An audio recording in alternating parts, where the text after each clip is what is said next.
The shift I'm talking about is how I choose to allocate my resources to acquire those goods and services.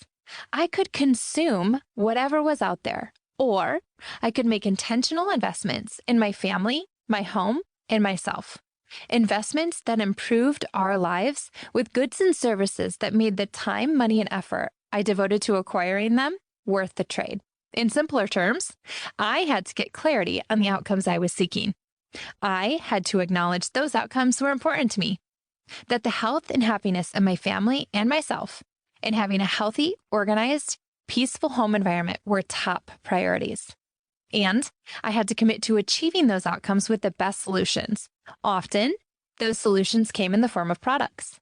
But here's the thing, and this is critically important, so I want to be as clear as possible.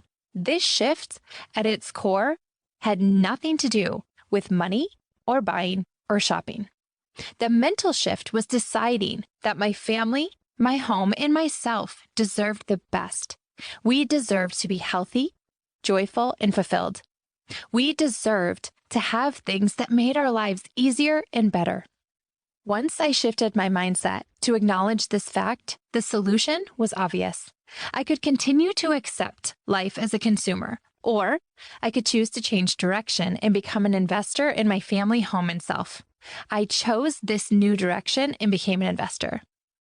As I began intentionally deciding what I needed, I also looked for the right people to assist me in each area of my life, who I could trust for advice on my health, on my home environment, and with specialized topics like skincare. In this way, I built a sort of micro-community of expert women, my social sellers, or circle as I came to refer to them. At first, I thought social shopping would be hard. I worried that it would be expensive too. In fact, the opposite was true. Once I had clarity around what I wanted, my circle did most of the work for me. They asked me what problem I was trying to solve, and based on their expertise, they recommended the best products, programs, and routines for my needs. They made shopping fast, efficient, and found me great deals.